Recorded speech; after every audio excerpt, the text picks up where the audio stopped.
All right, so here we are looking at the first activity, elevator weights. So here's a linear model of the weights of an elevator and the number of people on the elevator.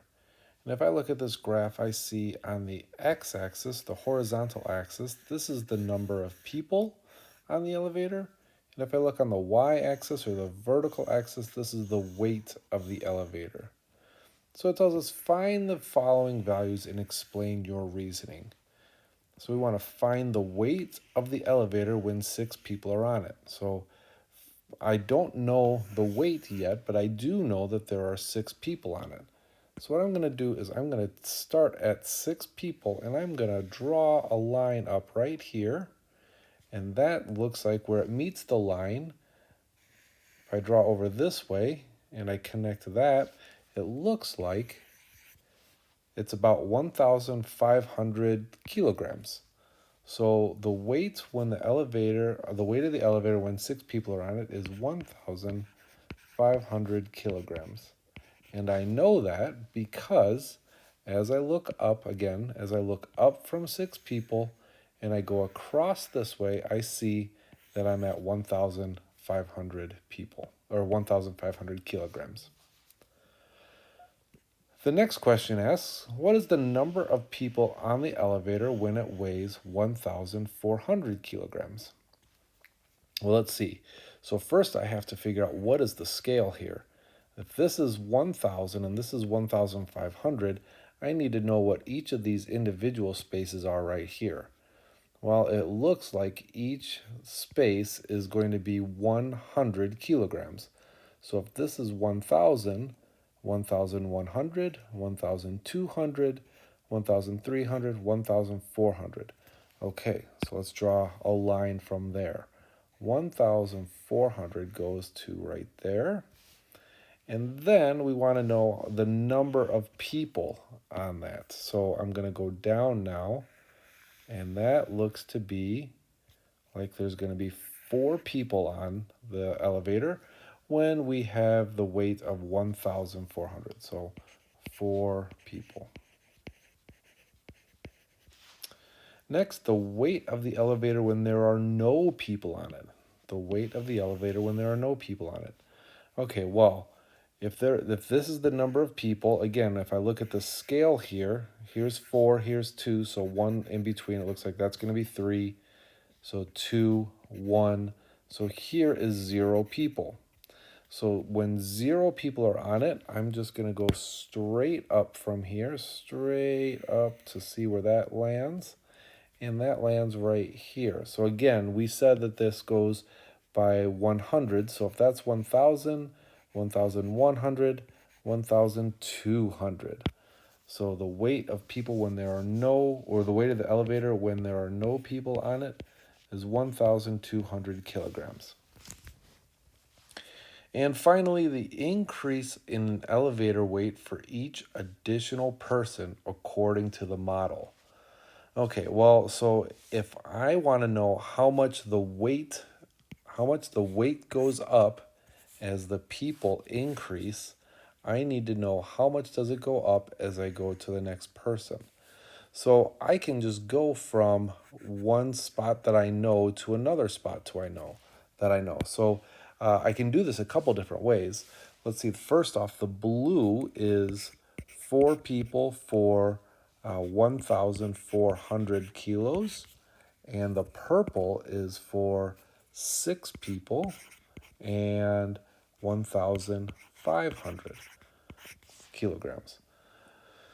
So I could just use the graph here and I could say, well, to get from this spot to this spot, I have to use this idea of rise over run.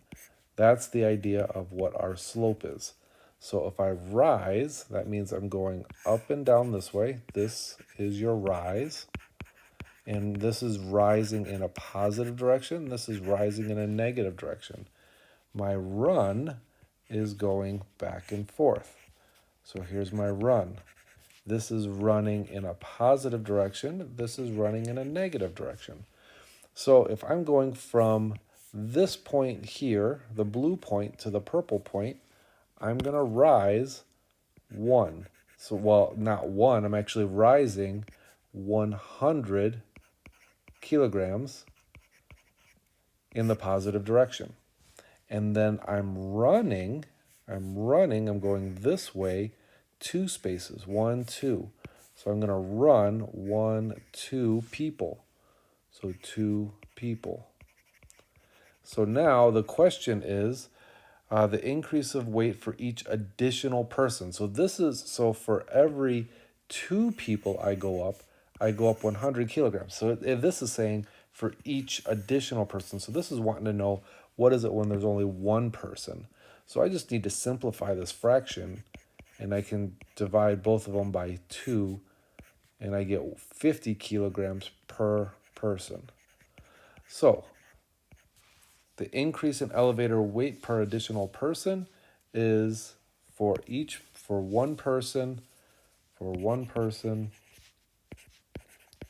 the elevator elevator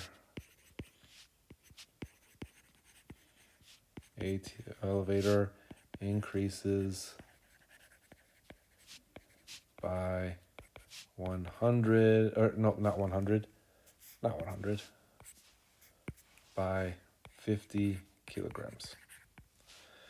Okay, now the question is, which of these answers corresponds to the slope of the graph? Well, the slope is rise over run. Slope is rise over run.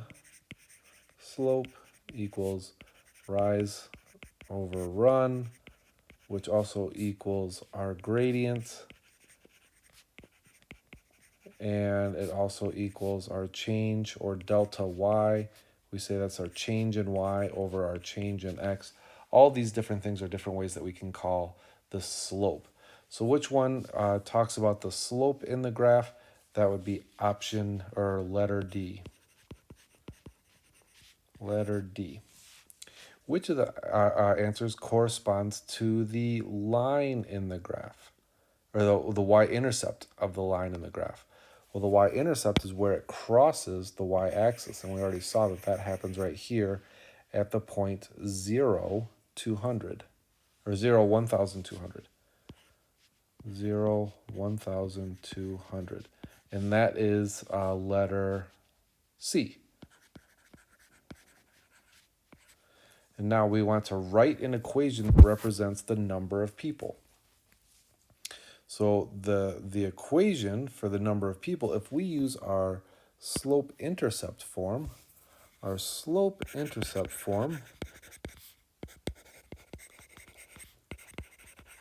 is y equals mx plus b.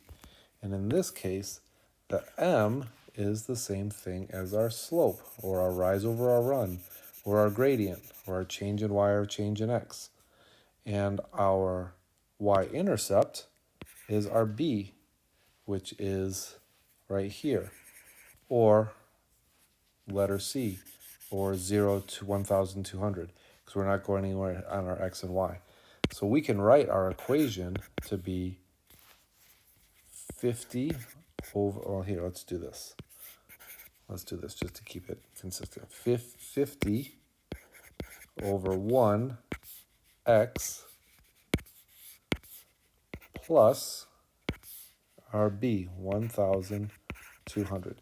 Now, we could easily just as probably want to simplify this a little bit by saying y equals 50x plus 1,200. That probably looks a little bit nicer if we simplify that fraction a little bit. So there we go. Oh, so we should probably put this also down here. So that's our answer down here. Great.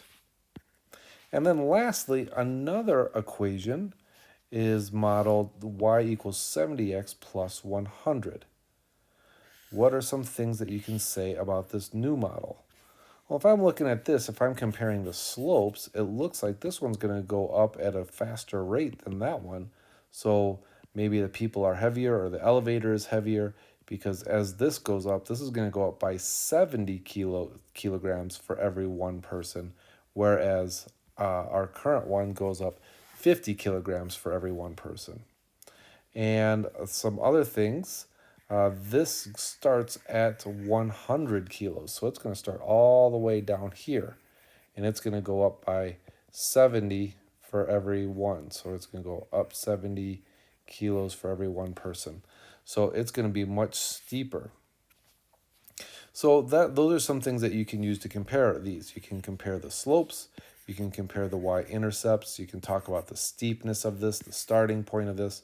It's not really the starting, I guess you could say it's the starting point for this contextual situation, but this is only one of the many points. We could just as easily say we're starting right here and we're working back to find out what this is as we're starting here and going this way. So, we could really, but we often call this our starting point.